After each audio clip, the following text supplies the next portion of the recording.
నమస్తే. మనతో పాటు స్టూడియోలో ఉన్నారు సీనియర్ జర్నలిస్ట్, అదేవిధంగా సీనియర్ అనలిస్ట్ తాటికొండ రమేష్ బాబు గారు. రమేష్ బాబుజీ నమస్తే. నమస్కారం అండి. సార్, బీజేపీ ఎట్టకేలకు పార్లమెంటులో జమిలి ఎన్నికలకు సంబంధించి బిల్ పెట్టింది. సో, ఇక్కడ విచిత్రం ఏంటిదంటే, ఆ బిల్ మీద చర్చ జరగటం కోసం కూడా ఓటింగ్ జరిగింది. అది ఫస్ట్ టైమ్ అనుకుంటా కదా సార్? అవును. ఇది అరుదైన ఘటన. ఆ! అంటే బిల్లు పెట్టడం కాకుండా బిల్లుకు సంబంధించిన ఇంట్రొడక్షన్‌ను చేస్తూ దాని మీద బిల్లు పెట్టాలా లేదా అనే దాని మీద ఓటింగ్ పెట్టారు. ఆ ఓటింగు సాధారణ మెజారిటీ పరంగా ఓకే. అందులో 2/3 అంటే ఇది ఓకే. ఈ బిల్లు పాస్ అయింది. ఈ బిల్లు పాస్ అయింది ఎందుకంటే సాధారణ మెజారిటీ ఉంది కాబట్టి పాస్ అయిపోయింది. అయితే అసలు బిల్లుకి ఏంటి మన జమిలి ఎలక్షన్ సంబంధించిన బిల్లుకి ఎట్లుండాలి? 2/3 మెజారిటీ 2/3 మెజారిటీ ఉండాలి. 2/3 మెజారిటీ అనేది లాంగ్ ప్రాసెస్, టైం పడుతుంది. అది లేదు ఇప్పుడు. బీజేపీ దగ్గర 2/3 మెజారిటీ అనేది లేదు. ఆ ఫిగర్స్ చూస్తే అర్థమైపోతుంది మనకు. ఇంత సాధ్యం అంటారా మరి? అసలు జమిలి ఎన్నికలు దేశంలో పెట్టడం సాధ్యమేనా? ఎస్.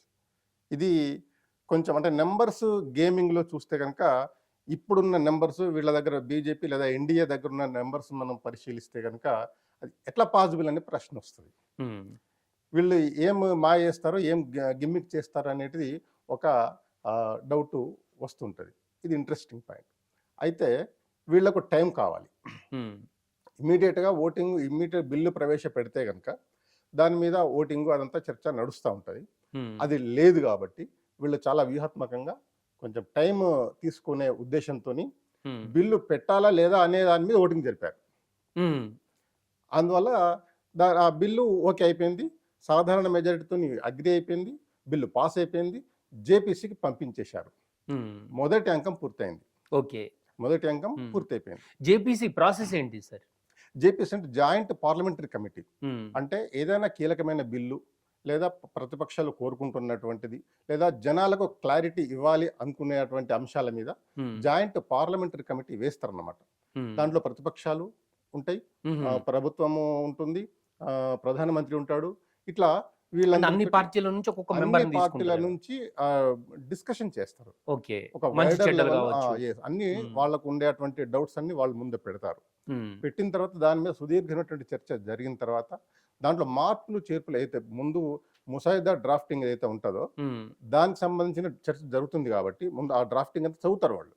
చదివిన తర్వాత ఏది ఎక్కడెక్కడ మార్పులు చేయాలి అనేటువంటి సజెషన్స్ వస్తాయి. అయితే ఇప్పుడు ఈ డ్రాఫ్టింగ్ ఏదైతే ఉందో ఇంట్రడ్యూస్ చేసినారు కదా, దాని మీద ఈ జేపీసీలో డిబేట్ జరుగుతుంది. డిబేట్ అంటే వాళ్ళ అనుమానాలు, వాళ్ళ ప్రభుత్వం నుంచి ఇచ్చే క్లారిఫికేషన్స్ అన్నీ కూడా పరిగణనలోకి తీసుకొని దాని మీద మంచి చెడు అన్ని రాస్తారు. మళ్ళీ జాయింట్ పార్లమెంట్ వాళ్ళ అభ్యంతరాలని తెలుపుతారు. ఇది జేపీసీలో ఇవన్నీ జేపీసీలో రికార్డ్ అయిపోతాయి. దానికి మార్పులు చేర్పులు ఏం చేయాలి అనేటువంటిదంతా అక్కడ డిస్కషన్ లోకి వస్తుంది. ఈ ఫలానా 356లో ఆర్టికల్లో మీరు ఇవి ఫలానా మార్పులు చేశారు, మాకు సమ్మతం కాదని వాళ్ళు అంటారు. 356 ఏం చూపిస్తుంది అంటే రాష్ట్రపతికి ఉండే హక్కులు.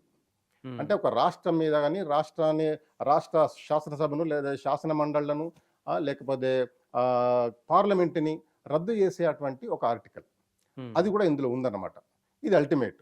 అంతకంటే ముందు ఈ 74, 78 ఇట్లాంటి ఇంకా ఒక 4-5 రాజ్యాంగంలో ఉన్న ఆర్టికల్స్ మీద కూడా జరుగుతుంది. ఇవన్నీ ఏంటంటే శాసన మండళ్ళు, శాసనసభలు వీటికి సంబంధించినటువంటి సవరణలు చూపిస్తూ 356 ఏంటంటే రాష్ట్రపతి హక్కులు, రాష్ట్రపతికి ఉండేటువంటి విచక్షణాధికారాల మీద వాళ్ళు ఈ 356ని కూడా సవరించాలనుకుంటున్నారు. ఇది చాలా కీలకమైన పాయింట్.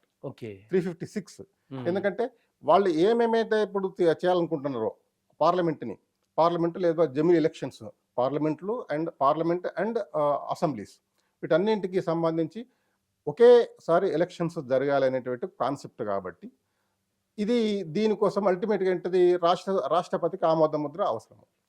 దానికి ఇప్పుడు ఎట్లాంటి సవరణలు చేయాలి, రాష్ట్రపతి ఇంకా ఎలాంటి అధికారాలు కావాలి రాష్ట్రపతికి అనేది కూడా దీంట్లో పెట్టారు. ఇదే కీలకం కాబోతున్నది రేపు. ఇందువల్ల వీళ్ళు మన ప్రభుత్వ విపక్షాలు ఏమని కోరుతున్నాయంటే ఇది మాకు సమ్మతం కాదు, అంటే మన జమిలీ ఎలక్షన్స్ అనేవి మాకు సమ్మతం కాదు, ఇది మీకు మాత్రం మేలు చేసే అవకాశం ఉంది, మీకు మాత్రం మేలు చేసే అవకాశం ఉంది అని చెప్పి బయట చెబుతూ అక్కడ ఇది ప్రజాస్వామ్య విరుద్ధం అని చెప్పి వీళ్ళు అబ్జెక్షన్ చెప్తున్నాయి. అయితే నిజంగా మీరు ప్రజాస్వామ్యం విరుద్ధమైన జమిలీ ఎన్నికలు అంటే ఇది నిజానికి ప్రజాస్వామ్య విరుద్ధంగా భావించడానికి అవకాశం లేదు. ఎవరి అభిప్రాయాలు, ఎవరి వ్యాఖ్యానాలు వాళ్ళు చేసుకోవచ్చు, ఎందుకంటే ఇది ప్రజాస్వామ్యం కాబట్టి. కానీ అల్టిమేట్గా ఏంటంటే నెంబర్ గేమే. నెంబర్ గేమ్లో వెళ్తే అది ఓకే అయిపోయినట్టు. నెంబర్ గేమ్ కోసం ఎవరి డ్రామాలు వాళ్ళు ఆడుతూ ఉంటారు. దాంట్లో బీజేపీ వాళ్ళు కూడా వాళ్ళ డ్రామాలు మొదలుపెట్టారు. జేపీసీ అనేది ఫస్ట్ స్టెప్. దీనికోసము 90 రోజులు అట్లా టైం ఏదో తీసుకున్నారు, 3 నెలల పాటుగా తీసుకుని ఈ ఆల్రెడీ ఇప్పటికే ఎన్డీఏలో లేని వాళ్ళు కూడా నోటేశారు. ఎన్డీఏలో లేని అంటే వాళ్ళు కూడా జమిలీకి అనుకూలంగా చెప్పారు. ఇంకోటి విషయం ఏంటంటే ఈ జమిలీ ఎలక్షన్స్ అనేది ప్రజలు చాలా మంది కోరుకుంటున్నారు.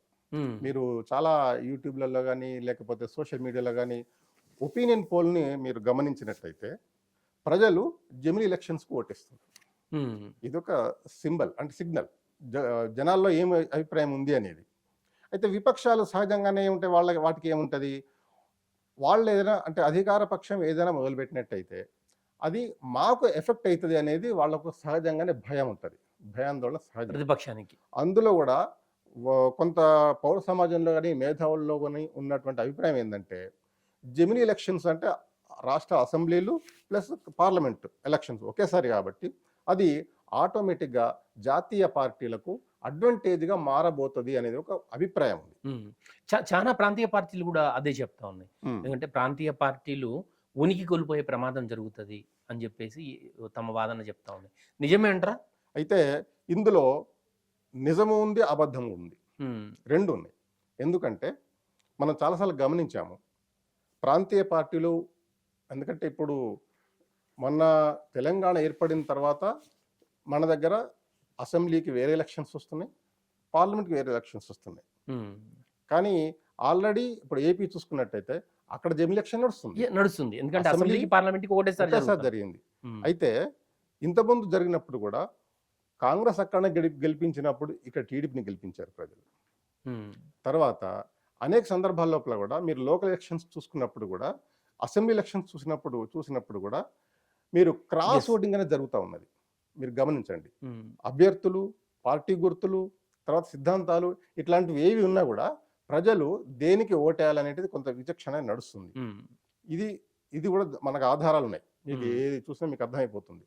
తర్వాత ఒకే ఎలక్షన్ ఒకేసారి జరిగినప్పుడు నిజంగా జాతీయ పార్టీలకు అడ్వాంటేజ్ ఉండదా అనే ఒక సందేహం కూడా ఉంది, ఉండే అవకాశం కూడా ఉంది, అది కూడా ఉంది, నిజమే.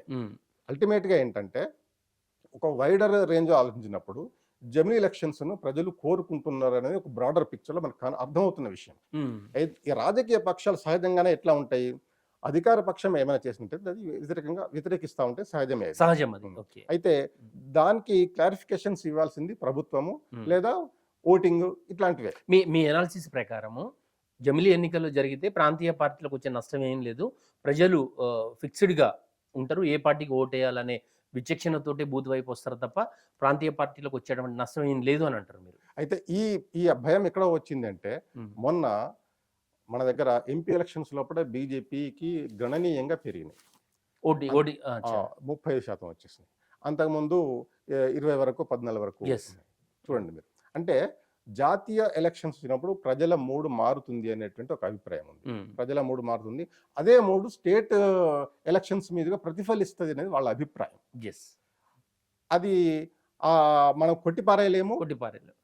అంత మాత్రం చేత ఎవరికైనా అంటే మనం ఎట్లా ఆలోచించాలంటే, ఎవరైనా రాజకీయ పార్టీలు కానీ లేకపోతే ఇంకెవరైనా కూడా ఎట్లా ఆలోచించాలంటే, ఒక దేశము లేదా జాతికి సంబంధించిన ఒక యాంగిల్ పర్స్పెక్టివ్ వచ్చినప్పుడు ఆ కోణంలో ఆలోచించాల్సి ఉంటుంది.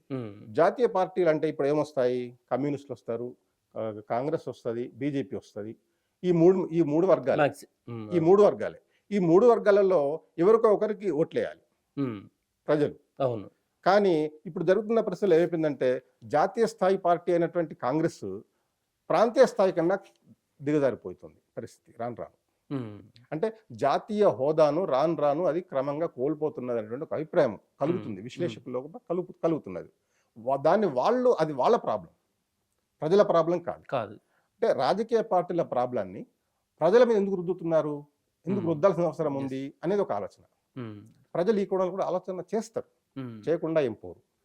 అందువల్ల అల్టిమేట్గా ఏంటి, ఇప్పుడు నిర్ణయాధికారం ఎవరి దగ్గర ఉంది, కేంద్ర ప్రభుత్వంలో ఉంది. కేంద్ర ప్రభుత్వం స్వయంగా నిర్ణయించగలదా ఈ విషయాన్ని? నిర్ణయించజాలదు, అది ఓటింగ్ వెళ్లాల్సిందే. ఓటింగ్ ఇమీడియట్గా తీసుకునే పరిస్థితులు అక్కడ లేదు కాబట్టి, వాళ్ళ దగ్గర నెంబర్ గేమ్ లేదు కాబట్టి, నెంబర్ గేమ్లో సక్సీడ్ అయ్యేటువంటి ఛాన్స్ వాళ్ళ దగ్గర కనపడటం లేదు కాబట్టి వాళ్ళు జేపీసీకి వెళ్ళారు. జేపీసీలో టైం జరుగుతూ ఉంటుంది, చర్చ నడుస్తూ ఉంటుంది. ఈ లోపల వాళ్ళు ఏమైనా చేసుకోవాల్సిన, అంటే ఇతర పార్టీలను కన్సల్ట్ కావడము, వాళ్ళ ప్రయత్నం వాళ్ళు చేసుకుంటూ ఉంటారు. అందుకు వ్యతిరేకంగా వీళ్ళు కూడా చేసుకుంటూ ఉంటారు. అల్టిమేట్గా ఎవరు అల్టిమేట్గా నెగ్గాల్సింది ఓటింగ్లోనే. ఓకే. బిల్లు పార్లమెంట్ పాస్ కావాలంటే మళ్ళీ ఓటింగ్ పెడతారు, పెట్టిన తర్వాతనే ఉంటుంది. ఎస్ సార్, నిజంగా వన్ నేషన్ వన్ ఎలక్షన్ వల్ల ఆర్థికంగా పెను భారం తప్పిద్ది, లక్షల కోట్ల రూపాయలు మిగులుతాయి అని అంటారు, నిజమేనంటారా? ఇది వాస్తవమే. ఎందుకంటే ఇది తప్పు అని ప్రతిపక్షాలు కూడా అనడం లేదు. అంటే ఇప్పుడు మనం బేస్గా దేన్ని చూడాలంటే, ప్రతిపక్షాల అబ్జెక్షన్ ని మనం పాయింట్అవుట్ చేస్తూ సెంటర్ పాయింట్ గా తీసుకుంటే కనుక ఇది ఖర్చు తగ్గదు అని అవి చెప్పట్లేదు. వాళ్ళ అభ్యంతరం వల్ల ఏంటంటే ఇది తగ్గుతుంది, వాళ్ళ అభ్యంతరం వల్ల ఏంటంటే ఇది బీజేపీకి ఉపయోగపడుతుంది అనేది వాళ్ళ అభ్యంతరం. ఖర్చు తగ్గడం లేదు, తగ్గదు, అట్లనే ఉంటుందని చెప్పట్లేదు. దాంట్లో అంగీకారం, అధికార పక్షానికి ఏదైనా దీనివల్ల ప్లస్ అవుతుందేమో అన్న భయంతో వీళ్ళు వ్యతిరేకిస్తున్నారు అంటారు. అన్న భయంతో ఇది వాస్తవానికి మనకు స్వాతంత్రం వచ్చిన తర్వాత 52 నుంచి 67 వరకు కూడా ఇది జమిలీ ఎలక్షన్స్ జరిగినాయి. అంటే 4 సార్లు జమిలీ ఎలక్షన్స్ జరిగినాయి. జరిగిన తర్వాత అప్పుడు ఇందిరాగాంధీ తీసుకున్నటువంటి ఎమర్జెన్సీ ఇటువంటి నిర్ణయాల వల్ల ఎలక్షన్స్ మారిపోయినాయి. మారిపోయిన క్రమం లోపల ఎలక్షన్స్ రాష్ట్రాలకు, ఎందుకంటే మళ్ళీ అక్కడ వచ్చింది మళ్ళీ ఎమర్జెన్సీ పెట్టడము, రాష్ట్రపతి ఉత్తర్వులు జారీ చేయడము, రాష్ట్రపతి దాన్ని ఏమంటారు అంటే రాష్ట్రపతి పాలనను విధించడం జరిగింది. అందువల్ల ఏమైపోయిందంటే రాష్ట్రాల అసెంబ్లీల ఆయుష్ తగ్గిపోయింది. అందువల్ల వాటికి ఆ 5 సంవత్సరాల డ్యూరేషన్ అనేది మారిపోయింది. అందువల్ల జమిలీ అనేది అక్కడ అంతమైపోయింది. ఇది రాష్ట్రం మీద, దేశం మీద పెనుభారం పడుతుంది, ఆర్థిక భారం పడుతుంది అనేది కాన్సెప్ట్ మళ్ళీ వచ్చి 80 లోపల మళ్ళీ జమిలీకే వెళ్దామనే ఆలోచన కూడా కాంగ్రెస్ వాళ్ళు చేయడం జరిగింది. అప్పుడు బీజేపీకి బలం లేదు, బీజేపీలో మేధావులు ఉన్నారు కానీ బీజేపీకి బలం ఉండేది కాదు. అప్పుడు వీళ్ళ వాయిస్ జీరో. ఈ ఆలోచన వచ్చింది కాంగ్రెస్ లోనే. దాన్నే ఇప్పుడు వీళ్ళు టేకప్ చేస్తున్నారు, ఇంప్లిమెంట్ చేయాలని చూస్తున్నారు. అది వీళ్ళకి అడ్వాంటేజ్ గా మారుతుంది, వీళ్ళ భయం. ఓకే, ఇంకోటి సార్, ఇప్పుడు మిగతా రాష్ట్రాలు ఏవైతే వ్యతిరేకిస్తున్న రాష్ట్రాలు ఈ కొంత సమయం ద్వారా వాళ్ళు రియలైజ్ అవుతారా, లేదంటే ఏదైనా అమెండ్మెంట్స్ చెప్తూ యాక్సెప్ట్ చేసే పరిస్థితి ఉందా ఇది జమిలీకి? అంటే వేరే పార్టీలు, ఇప్పుడు కొన్ని పార్టీలు అనుకూలంగా ఉన్నాయి, వ్యతిరేకించే పార్టీలు రాబోయే రోజుల్లో అనుకూలంగా మారే పరిస్థితి ఉందా? ఇది చాలా కీలకమైన పాయింట్ ఇది. ఎందుకంటే బలము లేని సమయంలో బీజేపీ ఎక్కడి నుంచి బలం సంపాదించుకుంటుంది అనేది ఒక పాయింట్. దానికి ఉదాహరణగా చెప్పాలంటే మమతా బెనర్జీ ఇష్యూ తీసుకోవచ్చు.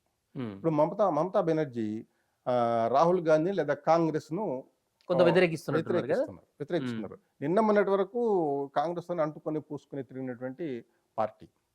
ఇప్పుడు గమ్మత్ ఏంటంటే జమ్మూ కాశ్మీర్ కి సంబంధించిన నేషనల్ కాన్ఫరెన్స్ ఒమర్ అబ్దుల్లా కీలకమైన వ్యాఖ్య చేశాడు. ఢిల్లీ పార్లమెంట్ లో చాలా మంచి జరిగింది అని చెప్పడము, తర్వాత కాంగ్రెస్ ను ఈవీఎంలకు కాంగ్రెస్ తప్పు పట్టడం, ఇవి జరిగినాయి. అంటే రేపటి రోజుల లోపల ఇది ఒక పాజిటివ్ సిగ్నల్స్ గా మనం భావించవచ్చు. వీళ్ళు బీజేపీకి అనుకూలంగా లేదా ఈ జమిలీకి అనుకూలంగా రేపు ఓట్లు వేసే అవకాశం లేకపోలేదు. ఇంకోటి, ఇప్పుడు బీజేపీలో లేనటువంటి ఏపీలో వైఎస్ఆర్సీపీ ఉంది కదా, వాళ్ళు అనుకూలంగా తెలుగుదేశంతో పాటు వైసీపీ కూడా అనుకూలంగా, అంటే ఇష్యూ బేస్డ్ గా వాళ్ళు వాళ్ళ వైఖరిని ప్రకటించుకునే స్వేచ్ఛ ఉంది. వాళ్ళు ఎన్డీఏలో ఉండొచ్చు, ఉండకపోవచ్చు. అక్కడ కావాల్సిన నెంబర్ గేమ్. ఆ నెంబర్ గేమ్ లోపల ఎవరు వస్తారు, ఎవరు రారు అనేది తర్వాత తేలిపోతుంది. అయితే ఇందులో బీజేపీ నాయకులు ఎట్లాంటి డ్రామాలు ఆడతారు అనేది వీళ్ళ భయం ఉంది. Okay sir. జమిలీ పెట్టిన తర్వాత 5 ఏళ్లకు ఒకసారి ఎన్నికలు రావాలి. అట్లా కాకుండా ఏదైనా ఒక రాష్ట్రంలో 2 సంవత్సరాలకో, లేదంటే 3 సంవత్సరాలకో, లేదంటే ఎన్నికలు జరిగిన ఒక సంవత్సరంలోనో అక్కడ ప్రభుత్వం పడిపోతే పరిస్థితి ఏంటిది? ఇది అందరికీ ఆందోళన కలిగిస్తున్నటువంటి, క్లారిటీ లేనటువంటి సబ్జెక్ట్ ఇదే. హ్మ్. దీనికి వాళ్ళు ఏమి సూచనలు చేశారనేది ఇంకా బయటికి రాలేదు. హ్మ్. ఇది జేపీసీలోనే చర్చ జరిగే అవకాశం ఉంది. అయితే ఇప్పుడున్నటువంటి అంటే రాజ్యాంగ అధికరణాలలో ఉన్నటువంటి అవకాశాన్ని బట్టి చూస్తే కనుక, ఇప్పుడు తీసుకొస్తున్నటువంటి మార్పును పరిశీలిస్తే కనుక, రాష్ట్రపతి పాలన పెట్టాల్సొస్తది. హ్మ్. లేదా ఆపద్ధర్మ ప్రభుత్వంగా కొనసాగమని వాళ్ళనే కొనసాగమని చెప్పాల్సొస్తది. చెప్పాల్సొస్తది. హ్మ్. అయితే అది కరెక్ట్ కాదు గదా! ఆపద్ధర్మం అంటే ఏదో నెలో, 2 నెలలు, 15 రోజులు అది అంటే వేరు. ఓకే. కానీ మిగిలిన డ్యూరేషన్ అంతా డ్యూరేషన్ వాళ్ళే అంతా ఉంటే ఎట్లా అనేది ఒక డౌట్. హ్మ్. అటువంటప్పుడు ఆ రాష్ట్రాల అధికారాలను కుదిస్తారా? హ్మ్. అంటే ఖజానా గావచ్చు, లేకపోతే కీలకమైన నిర్ణయాలు గావచ్చు, పాలసీ పరమైన డెసిషన్స్ కావచ్చు. ఇట్లాంటి విషయం లోపల ఆ ఆపద్ధర్మ ప్రభుత్వాలకు వేరే డెఫినిషన్ ఇస్తారా? అనే ఒక డౌట్ ఉంది. హ్మ్. కాబట్టి వీటి మీద క్లారిటీ రావాలంటే జేపీసీలో ఏం చర్చ జరుగుతుంది? అసలు డ్రాఫ్టింగ్‌లో వీళ్ళు ఇట్లాంటి అంశాల మీద వాళ్ళు ఏం సజెషన్స్ ఇచ్చారు అనేది చూడాల్సి ఉంటది. యెస్. ఆ కమిటీలో చర్చ జరిగిన తర్వాత కొన్నైతే అనుమానాలు ఏవైతే ఉన్నాయో ఇట్లాంటివి మనం అనుకున్నాం. వీటన్నిటి మీద కూడా క్లారిటీ ఇవ్వాల్సినటువంటి పరిస్థితి కేంద్ర ప్రభుత్వం మీద ఉంది. ఉంది. ఉంది. ఇచ్చే అవకాశం కూడా ఉందంటారు. ఉంది. ఇంకో 2, 3 రోజులు పోతే హ్మ్. జేపీసీకి ఇచ్చినటువంటి డ్రాఫ్టింగ్ మొత్తం బయటకొచ్చేస్తది. యెస్. జమిలీ ఎన్నికల వల్ల ప్రజలకు 100% మంచి జరుగుతదని మీరంటున్నారు. హ్మ్. నిజమేనా అది? మంచే జరుగుతుందనే భావించాలి. నేనైతే భావిస్తున్నాను పర్సనల్‌గా. ఎందుకంటే ఈ ఎలక్షన్స్ వెళ్ళడం అంటే మామూలుగా 5 ఏళ్లకొచ్చే ఎలక్షన్స్ వెళ్ళడం అంటేనే హైదరాబాద్ లాంటి సిటీ లోపల అసలు బయటికి రావట్లేదు ప్రజలు. హ్మ్. అంటే ఏమైపోతుంది 40%, 45%కి మించి హైదరాబాద్‌లో రావట్లేదు. హ్మ్. అంటే కనీసం సగం మంది కూడా ఓటెయ్యకుండా అది ఎట్లాంటి ప్రజాభిప్రాయం కలిగిస్తది? అనేది ఒకటి. హ్మ్. తర్వాత అంటే ఓటింగ్ అంటేనే ఒక విరక్తి అనే దూరం ఉండేటువంటి ఒక భావన వచ్చేసింది చాలా మంది చదువుకున్న వాళ్ళ లోపల. యెస్. యెస్. అయితే చాలా మంది కోరుకుంటున్నది ఏందంటే జమిలీ అనేది మంచిదే అని కోరుకుంటున్నారు. హ్మ్. కాబట్టి కోరుకుంటున్న విషయానికి ప్రజలందరూ కోరుకున్నటువంటి విషయానికి ఏ విధంగా టేక్ ఆఫ్ తీసుకుంటే బావుంటుంది అనేది ఆడ చర్చ నడుస్తుంది. అయితే నా పర్సనల్ ఒపీనియన్ ఏంటంటే జమిలీ అనేటిది ఒక మంచిదే అని చెప్పి నేను అనుకుంటున్నా. అయితే ఆందోళన ఎట్లా ఉంటది సహజం. ఇప్పుడు ఒక మార్పు తీసుకొస్తున్నప్పుడు, ఏదైనా ఒక మార్పు తీసుకుంటున్నప్పుడు దాని మీద భయాలు ఉంటాయి. దాని గురించి మంచి చెప్పేవాళ్ళు మంచి చెప్తారు. యెస్. భయపడేవాళ్ళు భయపడుతూ ఉంటారు. ఇది సహజమైందే. ఒక మార్పు తెలంగాణ వచ్చే ముందు ఆ తెలంగాణ భయపడరు చాలా మంది. హ్మ్. అట్లా యెస్ సార్. జనరల్‌గా జనరల్ పబ్లిక్ అనేది ఏంటిది అంటే ఎన్నికలు సంవత్సరంలో 2, 3 సార్లు ఎన్నికలొస్తే డెవలప్‌మెంట్ ఆగిపోతది. ఎలక్షన్ కోడ్ ఉంటది. తర్వాత ఒక వ్యవస్థ అంతా ఎన్నికల కోసం పనిచేయాల్సిన పరిస్థితి, అభివృద్ధి ఉండదు. ఇవన్నీ జరుగుతా ఉంటాయి కాబట్టి ఖచ్చితంగా జమిలీ కావాలి అని సాధారణ ప్రజలు అనుకుంటున్నారు వాస్తవంగా. అది కరెక్టే అంటారా? నిజమే. హ్మ్. ఎందుకంటే నేను చూసినటువంటి యూట్యూబ్‌లో కొన్ని ఒపీనియన్ పోస్ట్ గమనించాను నేను. హ్మ్. నేను కూడా కొన్ని డ్రైవ్ చేశాను. హ్మ్. చేస్తే కొంతమంది ప్రజలు క్లియర్‌గా ఉన్నారు. జమిలీ కావాలని కోరుకుంటున్నారు. కోరుకుంటున్నారు. యెస్. ఎన్ని సార్లు పోతాము ఏసేస్తాము. హ్మ్. అది మనకు ఇప్పుడు చాలా వరకు అవగాహన వచ్చిన ప్రజలు ఏమంటున్నారంటే విపరీతమైన ఖర్చు అవుతుంది గదా! ఆ ఖర్చు అంతా మన మీద పన్నుల రూపంలో ఇంకా రకరకాల రూపంలో మనమే కడుతున్నాం గదా! హ్మ్. అటువంటప్పుడు ఒకటేసారి ఏసేద్దాము అనే అభిప్రాయం ఉంది. హ్మ్. కాబట్టి జమిలీ అనేది ఆహ్, ప్రజలందరూ కోరుకుంటున్నారని నేను భావిస్తున్నా. సరే ఇంకొక డౌట్.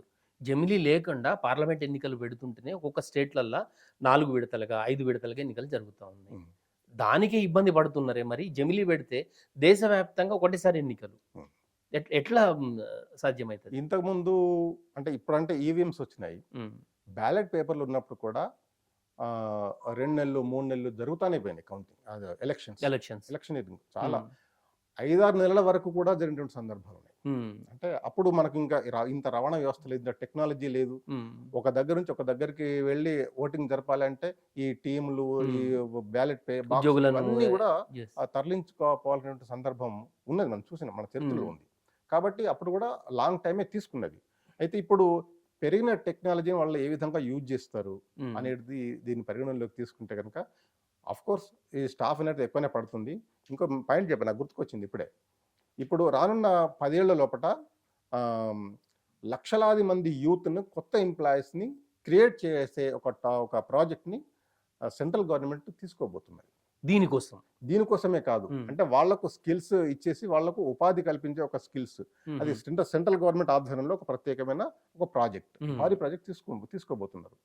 ఇట్లా ఉద్యోగులందరినీ వాళ్ళు భర్తీ ఓకే. చేశారనుకోండి, వాళ్ళను ఈ జమిలికి వాడుకోవచ్చు. అదే 2 months లోపల పూర్తయిపోతుంది పని. దాంట్లో అభ్యంతరం ఏముంది? 140 కోట్ల మంది ప్రజలు ఉన్నారు. అంటే మ్యాన్ పవర్ ని మనం ఎట్లా యూజ్ చేసుకుంటామనేది కీలకమైన పాయింట్. ఎస్. ఓటింగ్ పర్సెంటేజ్ కూడా పెరిగే అవకాశం ఉందా జమిలి వల్ల? పెరిగే అవకాశాలే ఉన్నాయి. నేను కూడా పెరుగుతానే అనుకుంటున్నా. ఎందుకంటే 5 ఏళ్ళకి ఒకసారి కదా అనే భావన వస్తుంది. ఇప్పుడేమో ఎట్లా ఉంది, స్టేట్ గవర్నమెంట్ అయిన తర్వాత 8 నెలలకు 9 నెలలకు సెంట్రల్ గవర్నమెంట్ ఎలక్షన్స్, ఆ తర్వాత మళ్ళీ ఒక ఏడాది పోతేనే మళ్ళీ లోకల్ ఎలక్షన్స్, స్థానిక ఎలక్షన్స్, సర్పంచ్లు, జెడ్పీటీసీలు, ఎంపీటీసీలు, లోకల్ ఎలక్షన్స్. ఇవన్నింటిని కూడా ఒకటే బంచ్ ఆఫ్ ఓటింగ్ కిందకి తీసుకొద్దాం అనుకుంటున్నది. అయితే ఈ తొలి దఫా లోపల మాత్రము ఈ స్థానిక ఎలక్షన్స్ ను, స్థానిక సంస్థలను ఒమిట్ చేసింది.